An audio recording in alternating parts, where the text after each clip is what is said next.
Bonjour à tous, je suis la diseuse de bonne aventure, la diseuse de bonnes aventures et c'est la session pour enfants et adolescents.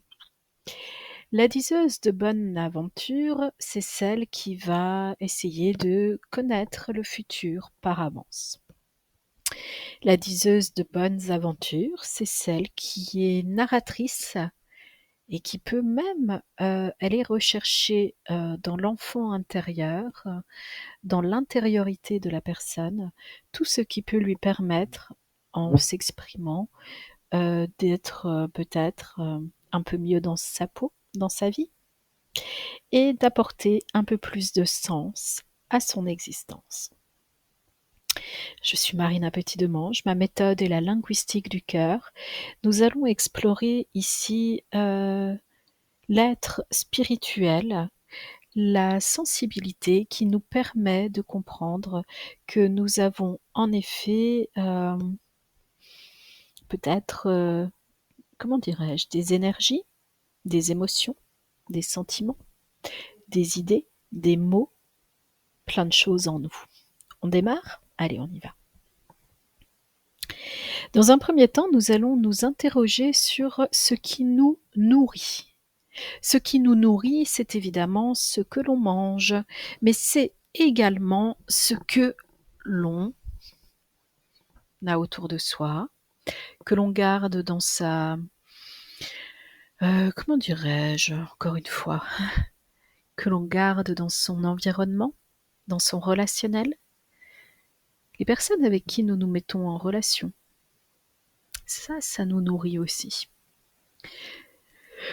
Donc ce qui me nourrit de façon, symbolique, ce qui me nourrit de façon pragmatique. Alors de façon pragmatique, vous me direz, eh bien nous avons, le repas. Et là se pose une question, selon la sensibilité de chacun, mange-t-on de la viande ou pas? En toute sagesse, cela dépend évidemment des croyances de chacun, des croyances scientifiques, médicales, familiales, religieuses et ainsi de suite. Beaucoup de domaines dans la vie de l'être humain, sont reliés à au fait de se nourrir, à l'alimentation. Vous est-il déjà arrivé de penser que vous étiez fatigué après avoir passé du temps avec certaines personnes? Est-ce que vous diriez que cela vous a nourri ou que cela vous a affamé, vidé, comme quand, on n'a plus de tonus, on n'a plus d'énergie? Qu'est-ce que le bonheur alors, finalement pour vous, quand c'est une sorte d'équilibre par exemple? Le bonheur peut être dans l'assiette, le bonheur peut aussi être dans le relationnel. Pour, certains d'entre vous, le fait de se retrouver à manger de la viande, heu, est une expérience, délicate, voire désagréable parce que, hem, vous êtes très sensible et vous percevez la conscience de l'animal. Peut-être même, comment cette, viande finalement, a été transformée et cetera. Il est en effet possible de percevoir beaucoup de choses, même ce qui semble surnaturel, irréel, subtil.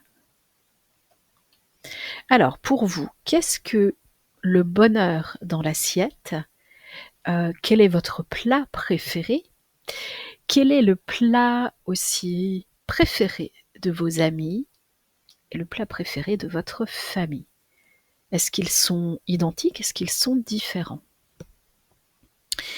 C'est en faisant quelques études, hein, bien sûr, que nous agrandissons, nos connaissances. Donc, ce que l'on apprend nous permet de grandir, de mieux comprendre peut-être aussi, tout simplement, notre environnement. Est-ce que les animaux, à votre avis, apprennent quelque chose de leur existence. Est-ce que les animaux, dans le fait d'avoir une conscience, peuvent avoir aussi une présence particulière? Et nous arrivons à une dernière question. Comment se mettre en communication avec les animaux? Est-ce que cela passe forcément par le vocabulaire, par les mots, comme nous le faisons entre êtres humains? Peut-être pas.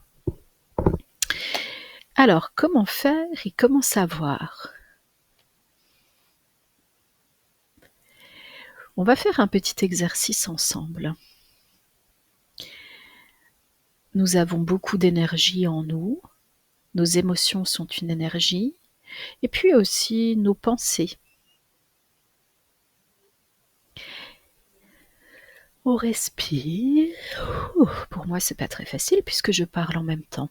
J'inspire, j'expire.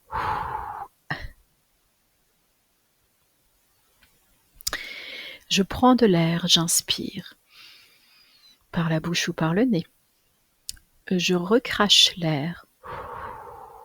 Plus facilement par la bouche. Je le fais maintenant en fermant mes yeux.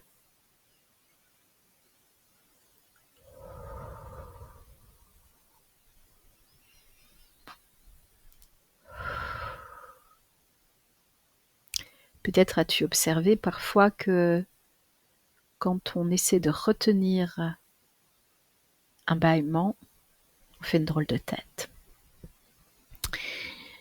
Là, je vais me concentrer de nouveau sur ma respiration. Je pose mon attention sur ma respiration. Simple observation, aucune modification.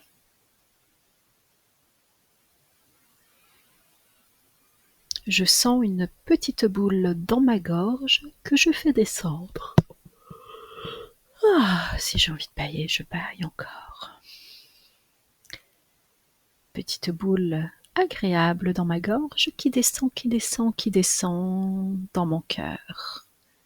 Je viens de placer mon attention et mon intention dans le cœur. À présent, je peux me poser la question suivante. Comment fonctionne la communication entre les animaux et moi? Veux-tu un petit indice? Elle passe exactement par cet endroit où nous sommes, le cœur. Exactement là, oui.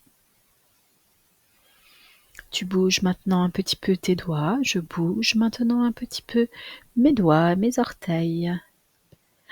Et je prends de nouveau conscience de mon corps physique. Parfois, quand je suis dans mes pensées, dans mes énergies, je m'évade de mon corps et là, je reprends le contour de mon corps en connaissance, en conscience. J'inspire fort, j'expire fort. Encore. Moi, j'en ai encore profité pour bâiller. Il se dit parfois que quand on bâille comme ça, c'est qu'on libère beaucoup de choses qui étaient bloquées en nous. Est-ce que tu as déjà fait la différence entre avant et après le bâillement? Comment tu te sens avant? Comment tu te sens après? Ça, c'est intéressant. C'était un instant ensemble. Je suis l'interprète entre terre et ciel. Ma méthode est la linguistique du cœur.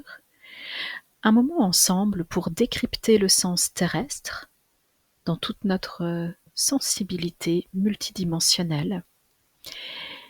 Un moment ensemble pour capter la signification céleste. À bientôt.